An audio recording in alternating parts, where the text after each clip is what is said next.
after a while with those disturbing noises, I had to seek help.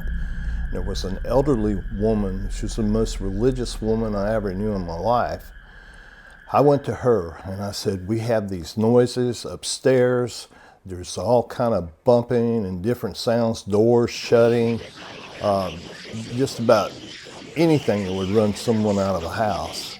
And I said, I really don't want to move. What can I do? And she looked at me and she just took her arm about as fast as a karate person and went, bam. And she told me, she said, son, they are haints. And I said, haints, what are those? And she said, they're spirits. She said, the old people called them haints, but they've been around as long as the earth. And I said, really? And she said, they're trying to tell you something and they want to get in touch with you. That's why all the noise is happening and so forth. So you need to talk to them. And I said, well, how do I talk to them? And she said, you say, in the name of the Lord. But first she says it's got to be dark. And I told her it was upstairs. So she said, just stand at the bottom of the steps with everything dark and say, in the name of the Lord, speak to me. In the name of the Lord, tell me what it is that I need to know. In the name of the Lord, please let me know what it is you're trying to tell me. So I did that. My girlfriend and I, we stood at the bottom of the steps and we did it for about 2 minutes. It was cold. It even got colder as we were standing there. And we didn't hear anything. And we decided at that time, we probably didn't want to know what was going on up there. So I gave up, but I went back. That's another part of the story. Meanwhile, as the days progressed, we kept hearing those noises. And one day I was walking by the little window air conditioner we had, and I heard the noises coming from there. But again, these were demonic chants in Latin or something. I don't know. But I heard a noise and I stuck my ear down to the air conditioner, little window air conditioner, and sure enough, it was coming from there. Now, I've done some research on that, and it's not uncommon for people to pick up radios and different sounds out of that window air conditioner stuff. But I didn't know it at the time, and I stepped back and said, what is this?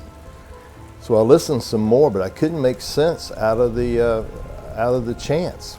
And we were so rural, there was no radio stations or anything like that, nobody in the woods. We didn't even have neighbors that were nearby. This was clearly something that was being picked up from inside the house. So you can imagine when I tried to tell people that the sounds were coming out of the air conditioner, how they thought I must think.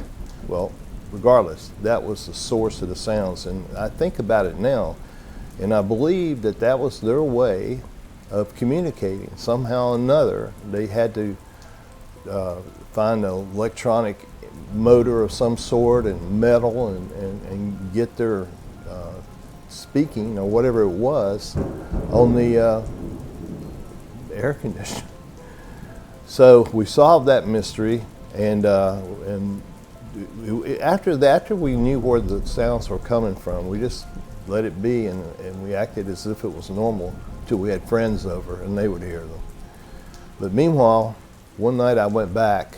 I decided to take a great big Budweiser and stand at the bottom of the steps and try it all over again. And again, it was cold. It must have been 20 degrees because we had that part of the house shut off. The house was so large, we didn't need all those rooms. So I got there and I did just what I said before, in the name of the Lord, in the name of the Lord, and boom, I heard a sound. And I looked up, and even though it was dark, I could make out some sort of shadow. Now, it wasn't normally there. It wasn't any moonlight or anything like that. It was a shadow, and it moved right across my vision. And I tried again, in the name of the Lord, and then I heard a bump sound. And I stood there, and I didn't know if something was going to throw something down the steps and stab me or come flying down and grab me. I don't know. But at that time, I decided I really didn't want to know what was going on up there. And just leave them be. If they didn't want to talk to me after in the name of the Lord stuff, heck with it. So I lived with it for a long time.